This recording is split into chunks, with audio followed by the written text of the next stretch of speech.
Oh, hi. This video is about my teacher, Annette Samagamus Whan. And I made a video the other day, but I noticed that it didn't get uploaded. So I first saw Annette when she was about 5 years old, and she'd been adopted in the last few months by a really nice couple, Jeff and Kay. And she'd been adopted with her sister, whose name is Christina. And Christina and Annette were adopted from a foster home where they had been taken when they were taken away from their mother, and they all lived on a prison camp, I guess, called an Indian Reservation in Canada. And it was in Saskatchewan in a place called Little Pine, way up north, really cold up there in the winter. Bugs, summer, spring, tough place to live. And their mother had been taken away from her family and put in a school run by very frightened people who slowly went crazy with the job and then started doing like crazy things to the kids. And they weren't allowed to speak their language, Cree. They were only allowed to speak English, and they were made to be like, as somebody said, red-skinned white people. And their culture was destroyed. I mean, their culture was destroyed by a whole lot of things: disease, the Hudson Bay Company, colonization, refugees looking for a better life that swept across America. A lot of pain and suffering. And so here was this little kid, and then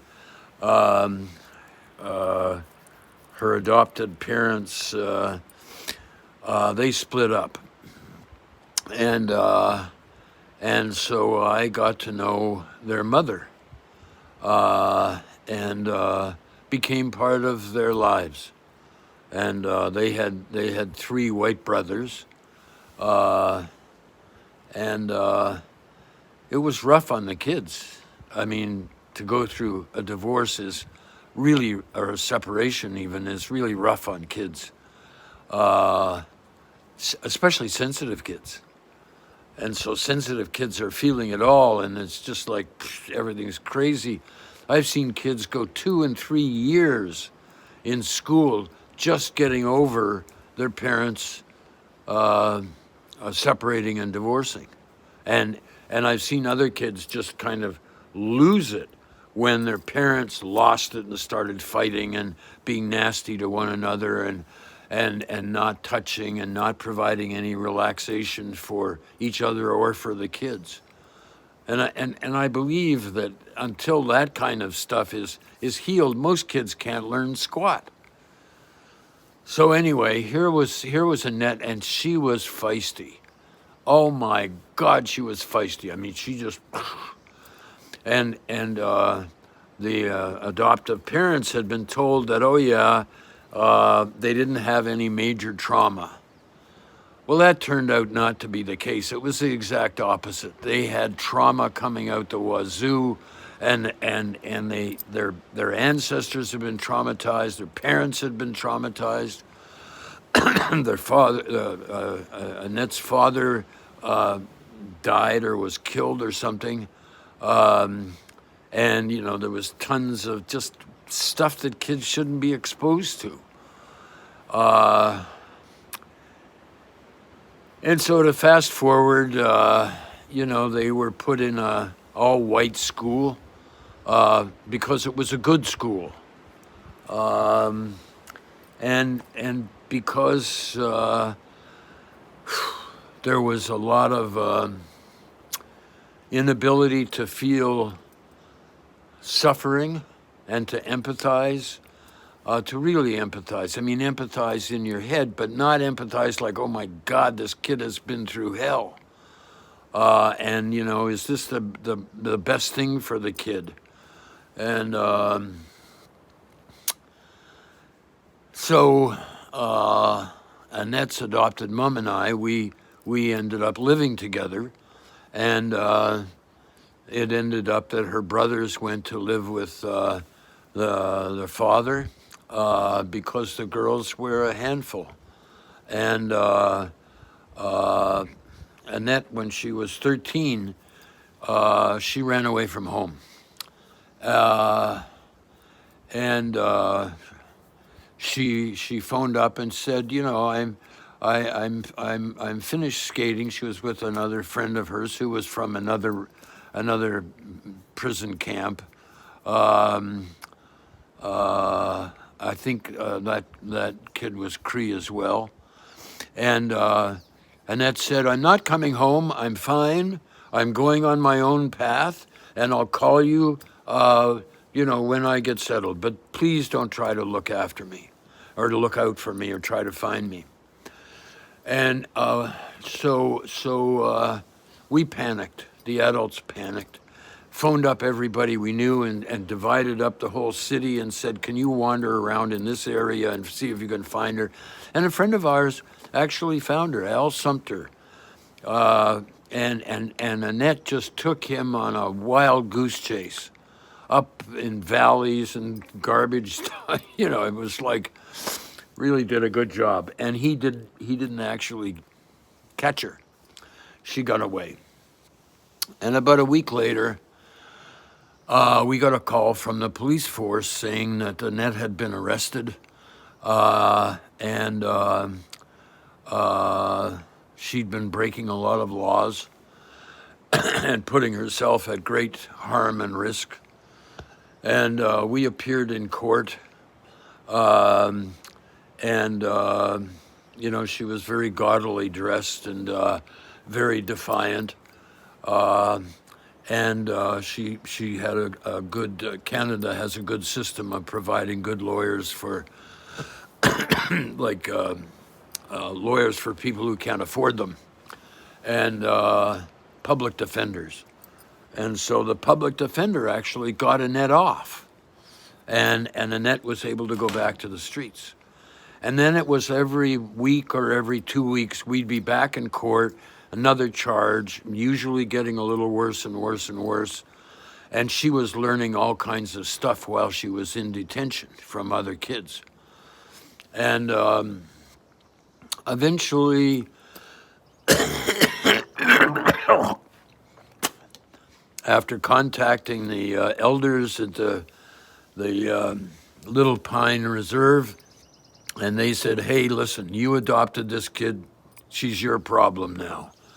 And they were angry about the adoption program, because it was another example of, here, get the kids away from their own culture and their own spiritual traditions. And so eventually, Annette was put in a maximum security juvenile detention center. And she really got to meet some really awful experiences. Their staff were, I think, good, but the awful experiences were that she was exposed to the pain and suffering of all these other kids who could not be contained, who could not be helped, who didn't want help. They wanted their freedom. And a lot of these kids had done really bad murder, and so here's Annette learning all about this stuff. And so she got out of that place, and she had developed a drinking problem before she went in. as a 14-year-old, and a drug problem. And turned out she had hepatitis C from that.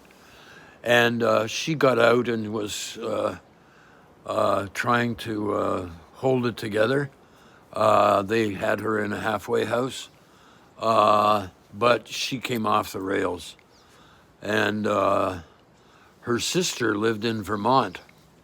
And Annette had, I think, a huge number of siblings, but they'd all been separated and sent all over the continent. But she had the sister she was adopted with, lived down in Vermont, and she took Annette in and gave Annette a little camper trailer thing that fits on the back of a truck, a pickup truck. And Annette was taken out for a ride on one of those roto, those four-wheeled motorcycles, and she caught her heel in the chain and she broke her ankle and really mashed it up. And so here she is, she's in a cast, she's in the trailer, she's miles from town, and the only person who would come to her was somebody who was in Alcoholics Anonymous. And so she got to, the only social thing that she could do, and this was before cell phones, was go to an AA meeting, and it worked eventually, and she stopped drinking and stopped drugging, and eventually got a series of really great jobs, high tech in Vermont. And she was really good at it because she was so smart. Oh my God, she was so smart. And she would pick up on anything, and she wasn't afraid to say, that's bullshit. Like, look at this. And, Annette would just give you the mirror and would do that to me. And that's why she was my teacher. And she would always let me know whatever was in her head and at the end of her tongue, whether you liked it or not. She was straight up. She had the lid off. And she'd been through, when she was a teenager, so many god-awful experiences that just made her braver and braver. And so she left there, and she decided to go back to Little Pine in Saskatchewan. And she went back to Little Pine, and she was in AA by then. And she connected with found her mother, and then went to school, and was doing really, really well. And then she moved to Sebastopol because there was an optometrist down here, and the feeling was that maybe this optometrist could help her improve her reading levels. She had some problems with her eyes, and she had she said her jaw had been broken, so she had problems with her jaw, which meant she had problems here, which meant she had problems with her cranial plates, and if your cranial plates get whacked around, and she was whacked around a lot as a little kid, as a baby. I mean, there were things done to her, she told me over the years, that just shouldn't happen to kids. Shouldn't happen to anybody.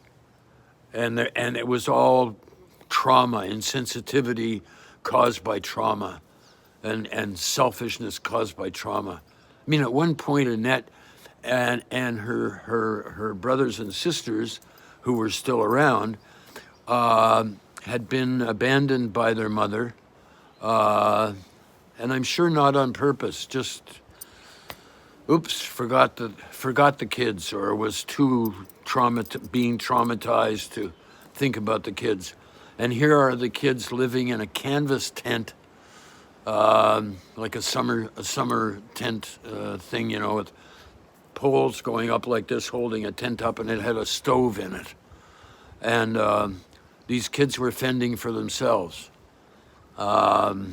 And I'm just giving the trauma of even hearing that, let alone the trauma it was for them to be alone in the forest and cold and hungry, no food, no heat, very little heat.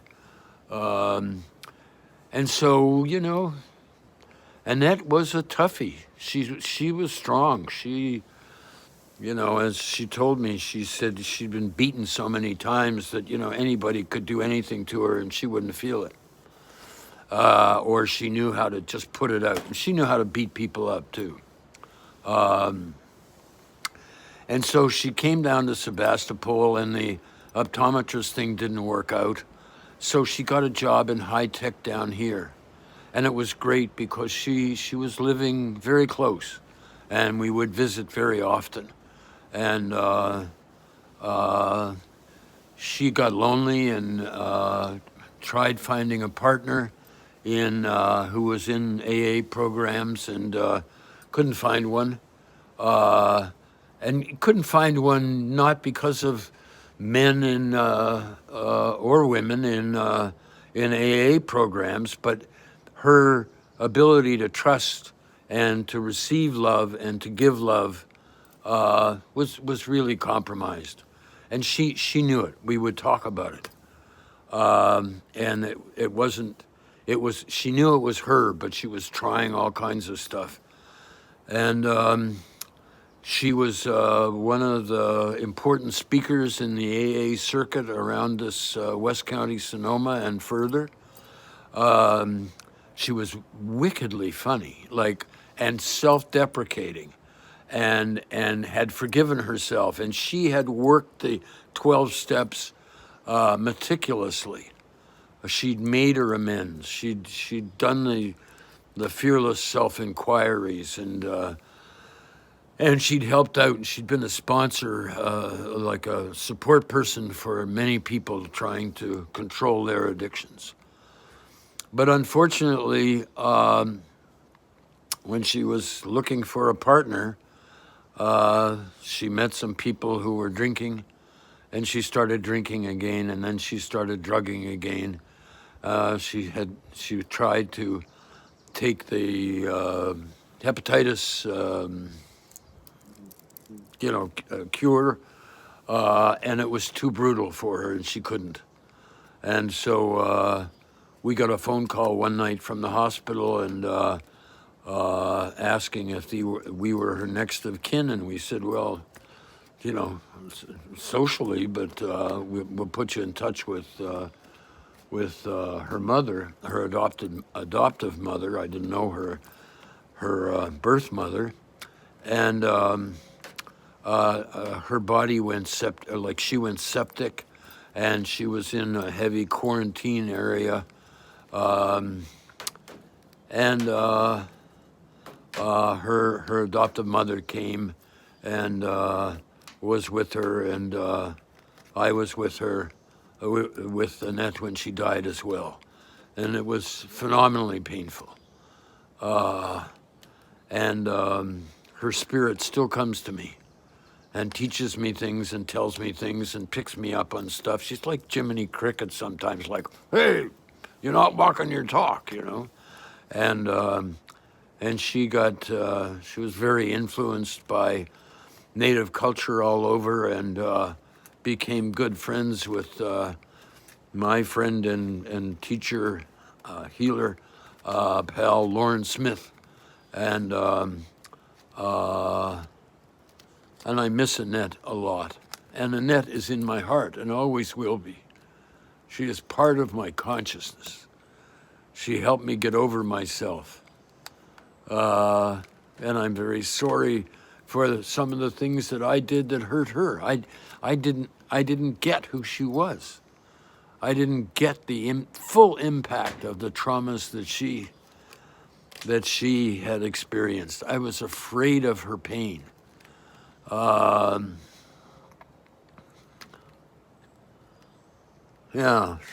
I hope you found this interesting. And I hope if you're an elder that you start telling stories that might help somebody else. Just tell the truth and be vulnerable and soft on the inside and be tough enough to do it.